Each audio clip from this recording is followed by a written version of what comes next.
Makanya kalau Anda ngaji ketemu guru yang ketat, berbahagia, itu tandanya Allah menginginkan Anda mengaji dengan benar. Baca ta'awudz bu, a'udzu a'udzu billah, la bukan la. Masya Allah, 1 jam a'udzu aja tuh.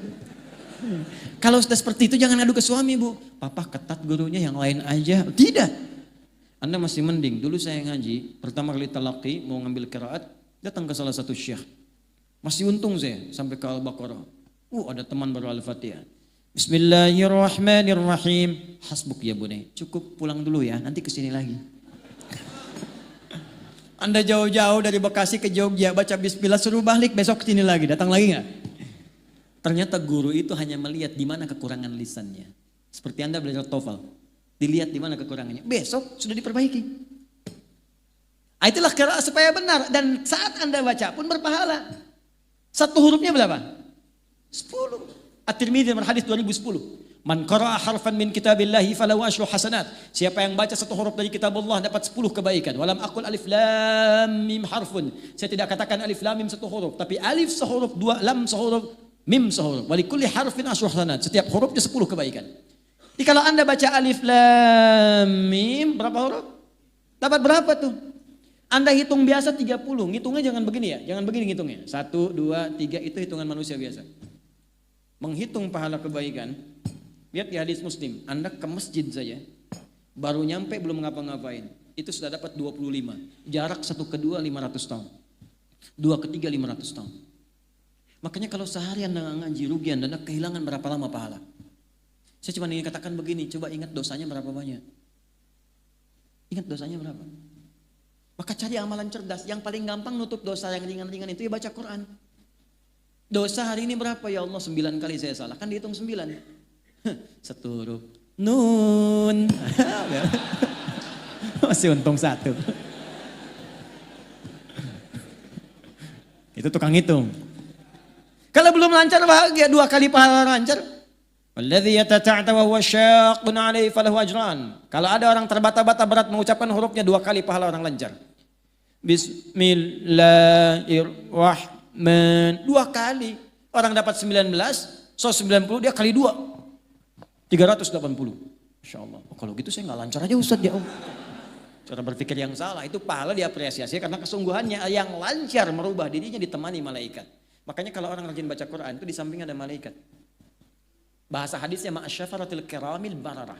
Maksud kiramil bararah itu kalau Anda benar baca Qurannya, dijaga oleh malaikat kemuliaan menjaga Anda berbuat baik. Jadi kalau ahli Quran itu benar walaupun dia baru baca, itu akan merubah hidupnya, pasti baik. Jadi diarahkan oleh malaikat.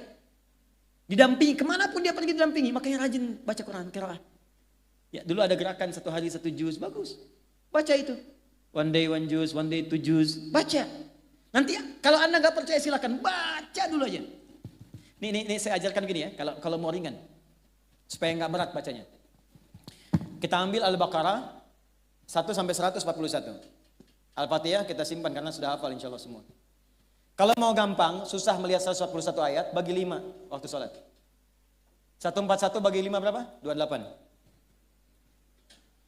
28. Jadi setiap subuh 28, zuhur 28, asar 28, maghrib 28, isya 28. Bagi 2. 14. Sebelum subuh 14 ayat, setelah subuh 14 ayat. Sebelum zuhur 14, setelah zuhur 14. 14 ayat itu kan paling 5 menit Pak. Apa nggak punya waktu untuk akhirat kita 14 menit? Apa tidak punya waktu untuk cahaya kubur kita 14 menit? Hanya 5 menit saja, 14 ayat. Nanti rasakan perbedaannya saat kita pulang. Saya cuma katakan begini. Setiap kita pasti pulang. Kita pasti meninggal. Itu pasti. Dan kita nggak bisa pilih. Mungkin hari ini, mungkin sore ini, mungkin malam ini. Dan kita yakin kita pulang. Saya tadi katakan, Anda ke Jogja saja, ke sini aja butuh bekal. Itu baru antar dunia, di inter dunia di situ. Sekarang kita mau meninggalkan dunia, dan bekal apa yang kita bawa? Minimal perbanyak ini. Sekarang anak-anak kecil sudah pada hafal malah Pak. Anak kecil 4 tahun, 5 tahun hafal Quran 30 juz. Ya, saya mengajar di Bekasi itu ada anak-anak bimbingan. Ada yang belum TK bahkan. Maghrib sekarang hampir setengah 7 di Bekasi. Mereka jam setengah 6, jam 6 sudah datang ke masjid. Berjamaah di masjid, menghafal Quran. Ada yang sekian juz, ada yang khatam dan seterusnya. Ada yang ba'da Isya baru pulang, ba'da Isya kerjain PR di masjid. Anda bayangkan anak 3, 4 tahun, 5 tahun sampai menghafal Quran khatam 30 juz. Untuk persiapan dia pulang, padahal dia belum balik. Anda diberikan 30 tahun, 40 tahun, 50 tahun. Apa yang Anda kerjakan kalau sampai hari ini aja baca belum punya waktu? Apa yang Anda lakukan? Maka berusaha dengan benar. Saya sering sampaikan sebuah kisah yang anak dari masjid itu Mu'adh. Sampai dihafal Quran padahal buta matanya, menempuh jarak 20 km, pakai motornya jadul. Di tengah jalan dia mengulang-ulang kembali, diantar bapaknya. Bapaknya kemudian tak hafal, anaknya hafal. Padahal bapaknya melihat. Satu kali datang reporter tuh, mengecek, kenapa Anda mau menghafal Quran begini? Apa jawabannya? Demi Allah katanya. Ini sebagai persiapan saya pulang menghadap Allah. Saat saya berjumpa sendirian dengan Allah. Ayah tak menemani lagi, ibu nggak ada lagi. Saya akan berkata kepada Allah pada hari itu, ya Allah, saya sudah berusaha menghafal Quran dalam keadaan mata saya buta. Kalau bekal ini belum cukup mendapatkan ridhamu untuk ke surga, mohon kurangi hukuman saya di neraka dengan Quran yang telah saya hafalkan ini. Seorang anak buta menghafal Quran untuk membawa persiapan bertemu dengan Allah. Lantas apa persiapan kita untuk kembali? Makanya mulai dari sekarang, pasti akan ada perubahan termasuk pada hidup kita di dunia. Saya berani mengatakan ini karena saya telah memulainya untuk diri saya pribadi. Setidaknya semua yang dijanjikan 100% tidak ada yang luput sampai hari ini. Maka saya yakin kita semua bisa. Syarat membaca Quran bukan jadi ustaz. Cukup kita beriman pada Allah, maka orang beriman pasti akan bersentuhan dengan Al-Quran. Walladzina yu'minuna bima unzila ilaik. Apa yang diturunkan pada Nabi Muhammad? Al-Quran.